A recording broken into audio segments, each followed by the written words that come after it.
Let's check in with Joseph Lindsley in Ukraine. Joe. Little fucking Joe Lindsley.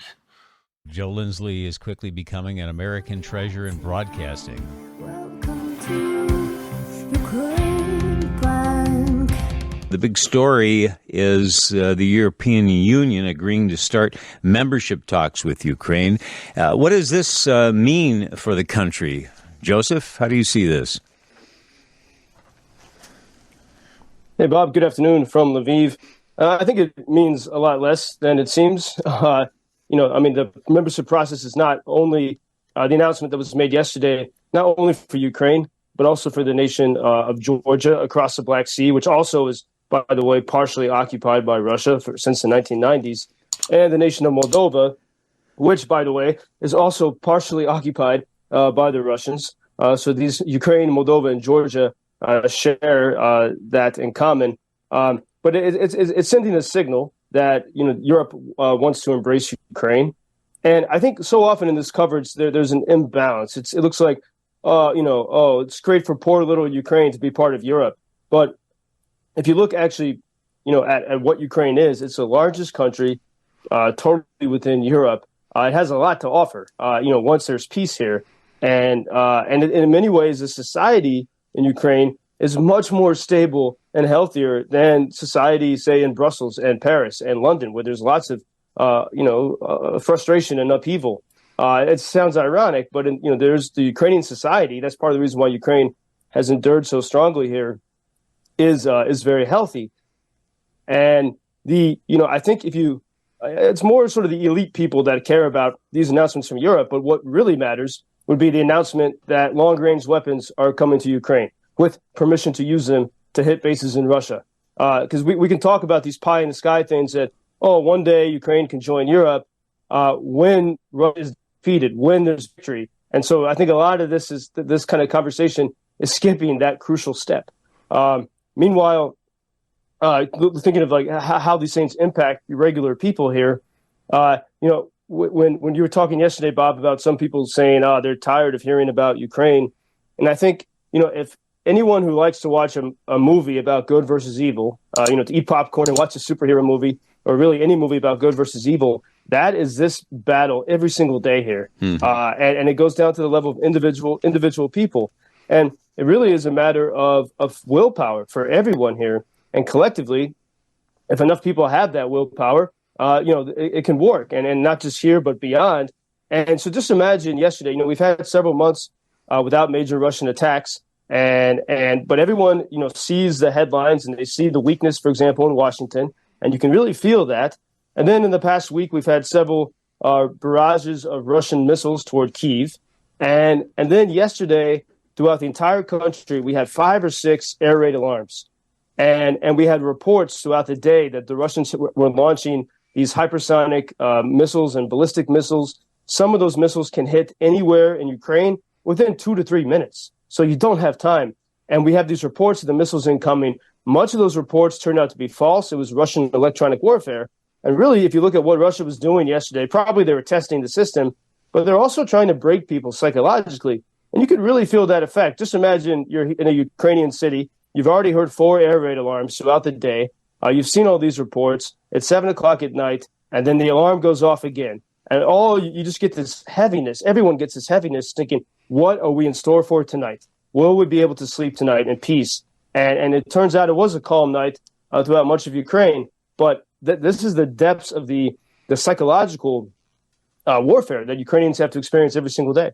It's easy for us to forget about that, but when you're there, I really admire how you put up with all this. And as you alluded to a few minutes ago, we were talking about how lately we received some pushback here at WGN from some listeners who have emailed and texted saying enough already with these live reports from Ukraine. But let me share what is representative of the majority of listeners' opinions here. Some of the texts we got yesterday. Bob, please keep talking about Ukraine. Keep Joseph's daily messages. Never even think of not doing it. We need his true observations and historic knowledge. Encourage everyone to support Ukraine.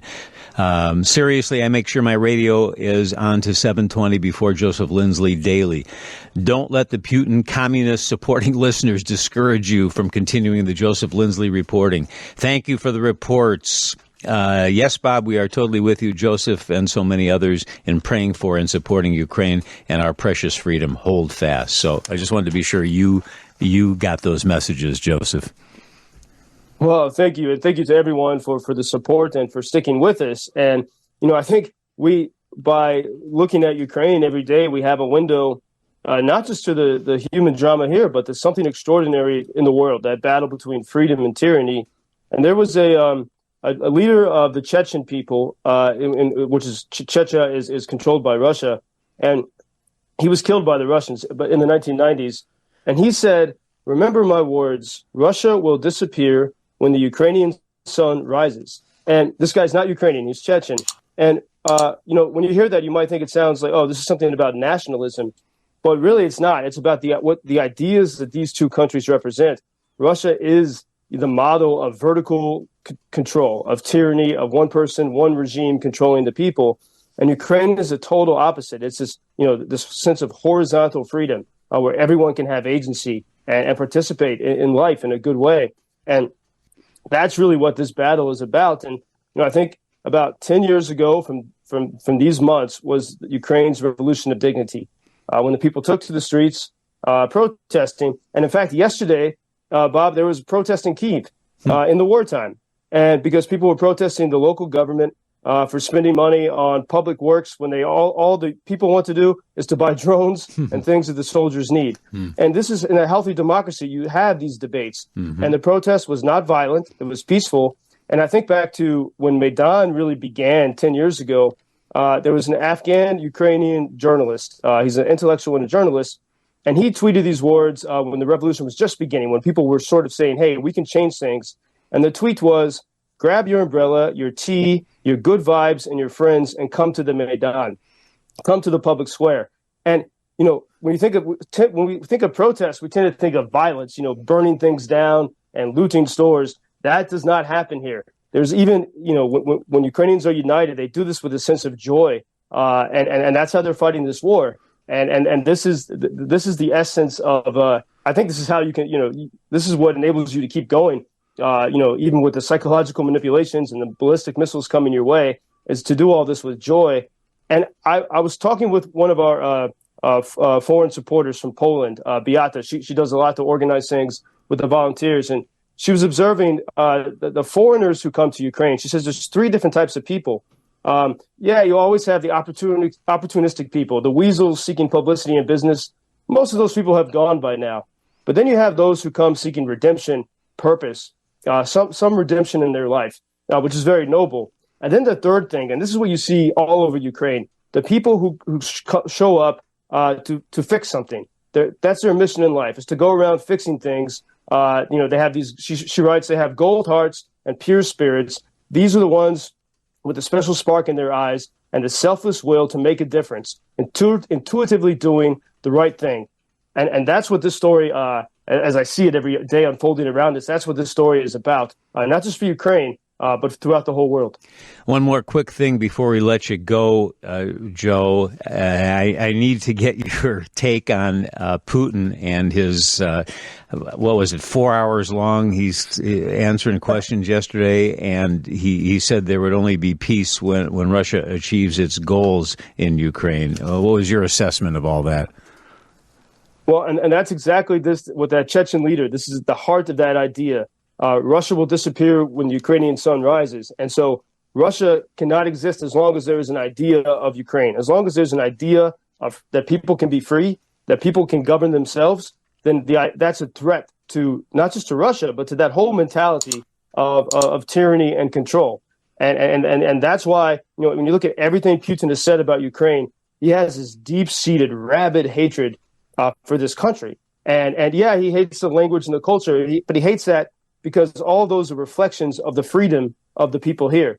And so, if anyone thinks, and in a sense, I'm glad that he's very clear about this, because all the people in the West that are starting to say, oh, Ukraine needs to negotiate to give up a few cities, if you look at what Putin says, it is very clear he's never going to stop until this entire project of a free Ukraine is destroyed. That's his simple goal. And once he's got that, who's to say, he's going to, why would he stop? And this is, when we look at, Ukrainians, if they had not protested in 2014, they would be part of the Russian veil of influence right now. They would be pawns of Putin.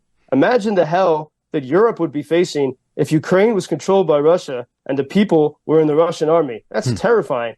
Thank God the Ukrainians said, we're not going to be part of this. Yeah, imagine. Joseph Lindsley in Ukraine, I hope you have a peaceful weekend there, my friend, and we'll talk on Monday. Until Monday. Thank you, Bob. Thank you for introducing Ukraine on your social media pages. That's very important that much more people can get more information about the situation here and how everybody can help Ukraine to stay stronger and to save all the world. Что он сказал? Well, which side are you on? На чьей ты стороне? Come on now. Oh, which side are you on? На чьей ты стороне? Ебать.